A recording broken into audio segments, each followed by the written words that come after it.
12th சரி, ஜேஇலையும் சரி, நீட்லயும் சரி ரிப்பீட்டடா கேட்க ஒரு இம்பார்ட்டன்டான கொஸ்டின் பாத்தீங்கன்னா resistor in series and parallel. இந்த வீடியோல ரெசிஸ்டர்ஸ் இன் சீரிஸ பத்தி பார்க்கலாம். இந்த எக்ஸ்பிரஷன் தெரிஞ்சாதான் இந்த ரெசிஸ்டர் இன் சீரிஸ ப்ராப்ளமா நம்மளால ஒர்க் அவுட் பண்ண முடியும். ரெசிஸ்டர் இன் சீரிஸ்ல என்னன்னு பாத்தீங்கன்னா 2 or more resistors R connected end to end. அதாவது ஒரே சீரிஸ்ல ரெசிஸ்டர்ஸ் 1 or 2 ரெசிஸ்டர் கனெக்ட் பண்ணிருப்பாங்க. அதாவது இது ஒரு R1 R2 ரெசிஸ்டர், ஓகேங்களா? இப்படி ஒரே சீரிஸ்ல கனெக்ட் பண்ணிக்கிறது பேர் தான் சீரிஸ் ரெசிஸ்டர்னு அர்த்தம், ஓகேங்களா? இப்ப இந்த சர்க்யூட்ல பாத்தீங்கன்னா வால்டேஜ் சோர்ஸ் ஒன்று கனெக்ட் பண்ணிருக்காங்க. இந்த வால்டேஜ்ல இருந்து ரெசிஸ்டர்ஸ் 3 ரெசிஸ்டர்ஸ் சீரிஸா கனெக்ட் பண்ணிருக்காங்க. அதாவது R1 R2 R3, ஓகேங்களா? இதுல வந்து ஐங்கிறது கரண்ட். இந்த அதாவது பாசிட்டிவ் சைடுல இருந்து நெகட்டிவ் சைடு கரண்ட் போகுது. இந்த சீரிஸ் கனெக்ஷன்ல பாத்தீங்கன்னா இந்த இடத்துல லைன் கட் ஆஃப் ஆயிடுச்சுன்னு வச்சுக்கோங்க, இதோட இந்த சர்க்யூட் க்ளோஸ் ஆயிரும். இதுக்கு மேல வந்து இந்த கரண்ட் மற்ற ரெசிஸ்டருக்கு பாஸ் ஆகாது. இதோட இந்த லைன் கட் ஆயிரும், ஓகேங்களா? சீரிஸ் கனெக்ஷன்ல இது ஒரு ப்ராப்ளம். இந்த சீரிஸ் சர்க்யூட்ல பாத்தீங்கன்னா கரண்ட் ஃப்ளோ இருக்கு பாத்தீங்களா, அது எப்பயுமே ஈக்குவலா தான் இருக்கும். ஏன்னா இந்த கரண்ட் வந்து எந்த இடத்துலயுமே தேங்கி நிக்கிறதுக்கான வாய்ப்பு இல்லை, குறையறதுக்கான வாய்ப்பு இல்லை. அதனால இந்த ரெசிஸ்டர்ல சீரிஸ் கனெக்ஷன்ல எப்பயுமே கரண்ட் ஃப்ளோ சேமா தான் இருக்கும்.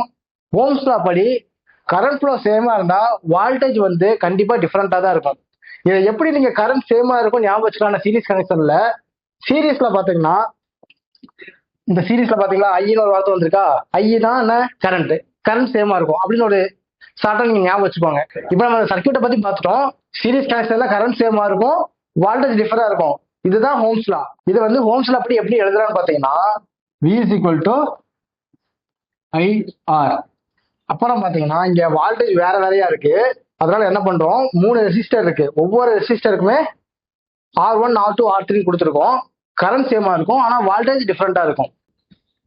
ஓம்ஸ் லா படி V is equal to IR எழுதிட்டோம். அதுதான் இங்க எழுதியிருக்காங்க. வால்டேஜ் டிஃபரெண்டா இருக்கனால voltage கண்டுபிடிக்கிறதுக்காண்டி V equal to V1 plus V2 plus V3, ஓகேவா? அந்த எக்ஸ்பிரஷன் இங்க எழுதியிருக்காங்க.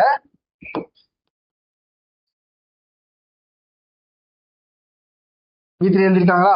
இப்ப நம்மளுக்கு V என்ன தெரியும், ஓம்ஸ் லா படி IR, V is equal to IR அப்படிங்கிறப்ப இந்த Vக்கு என்ன வரும், ஈக்குவல் டு இந்த V1க்கு என்ன வரும், IR ரெசிஸ்டர் நம்பர் 1, ரெசிஸ்டர் R1ங்கிறது V1ங்கிறதுக்கு R1 வரும். அதே மாதிரி IR2 IR3 இப்படிதான் இந்த எக்ஸ்பிரஷன் வந்திருக்கு. IR1 plus IR2 plus IR3. இந்த எக்ஸ்பிரஷன் எப்படி வந்திருக்குன்னா V equal to IR, V1 equal to IR1. அதாவது V1 ரெசிஸ்டர் இருக்குது R1, அதனால R1 வந்திருக்கு, ஓகேங்களா? அடுத்த ஸ்டெப் எப்படி வந்திருக்குன்னு பாத்தீங்கன்னா இது மூணுக்கும் என்ன காமனா இருக்கு, I காமனா இருக்கு. ஸோ காமனா இருக்க நம்பரை நம்ம இதை வெளியே எடுத்துக்கலாம்.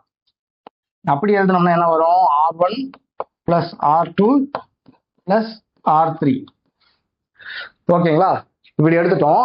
இங்க காமனா இருக்கனால ஐ நம்ம வெளியே எடுத்துட்டோம். இப்ப இந்த ஸ்டெப்ல என்ன ஆகும்னா இந்த ஐயும் கேன்சல் ஆகி R is equal to R1 plus R2 plus R3.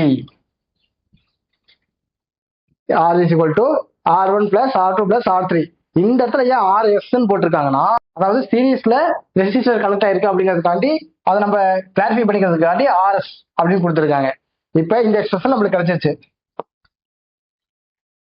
ஓகேங்களா?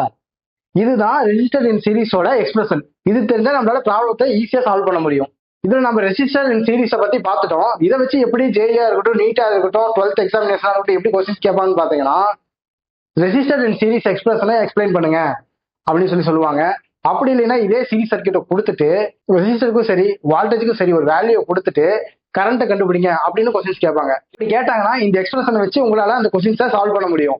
வேல்யூ வச்சு இந்த ப்ராப்ளத்தை எப்படி சால்வ் பண்றது அப்படின்றத பத்தி நான் நெக்ஸ்ட் வீடியோல உங்களுக்கு அப்டேட் பண்றேன். இந்த மாதிரியான யூஸ்ஃபுல்லான வீடியோஸ் வேணும்னா நம்ம சேனல் சப்ஸ்கிரைப் பண்ணுங்க, வீடியோக்கு லைக் பண்ணுங்க. தேங்க்யூ.